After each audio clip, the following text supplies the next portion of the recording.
Hey there, so today we have another review. This is a beer from Funky Buddha. I thought I'd be drinking a lot more of the products, obviously after moving to Florida, but also after the buyout, it's going to be more accessible, but like, I don't know which brands I really, seek out to buy from them. So, so I thought I'd pick this one up. This is Last Snow. This was definitely one of the cool beers to come from Funky Buddha when I was getting into beer. Obviously Maple Bacon Porter was the big guy, but this was like more accessible, and like it was a pretty big deal. Like, yeah, like coffee coconut porter, like they were doing with crazy flavors.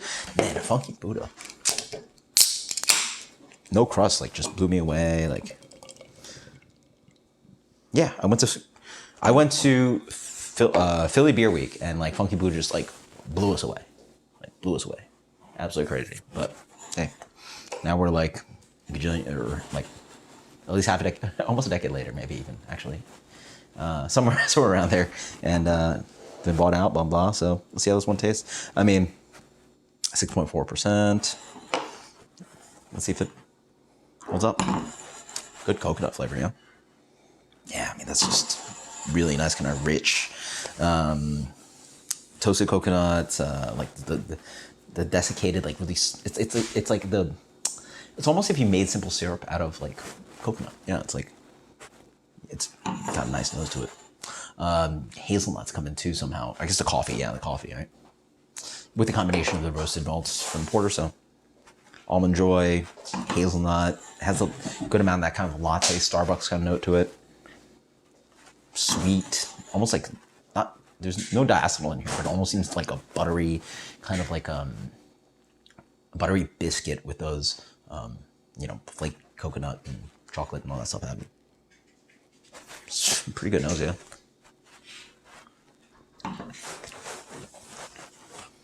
Oh, it's really subtle on the palate. Yeah.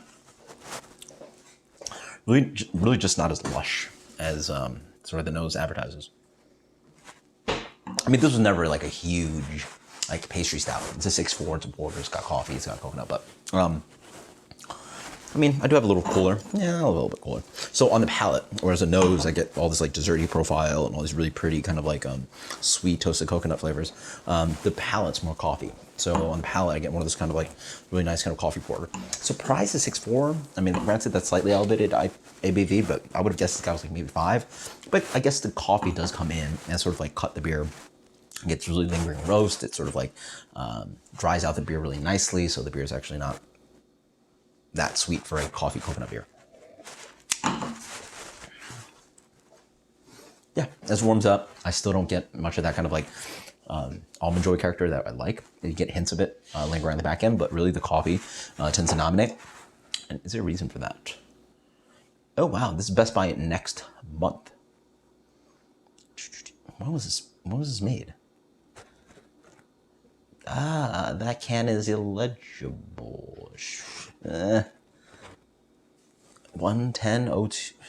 No, okay. Well, anyway, all I know is it's Best Buy next month. So, not the fresh can. So that might help explain it.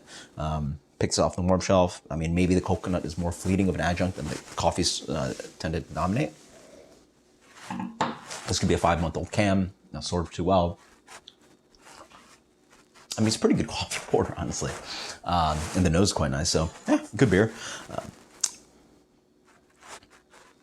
What do I think of it?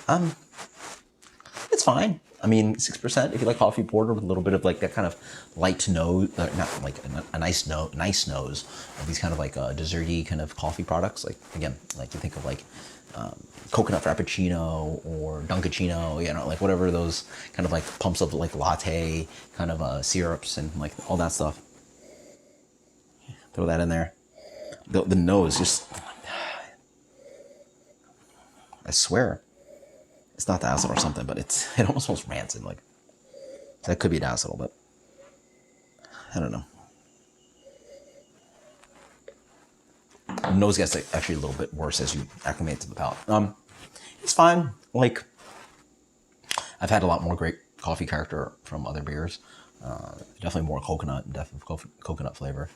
And the beer's all right. I think the beer could use like more to it.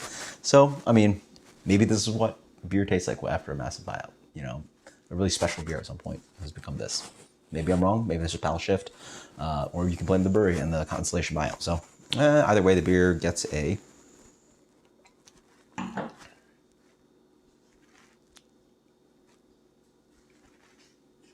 pretty uninspired. 81. 81, last snow from Funky Buddha. Until next time, guys, cheers. Let me know what you think.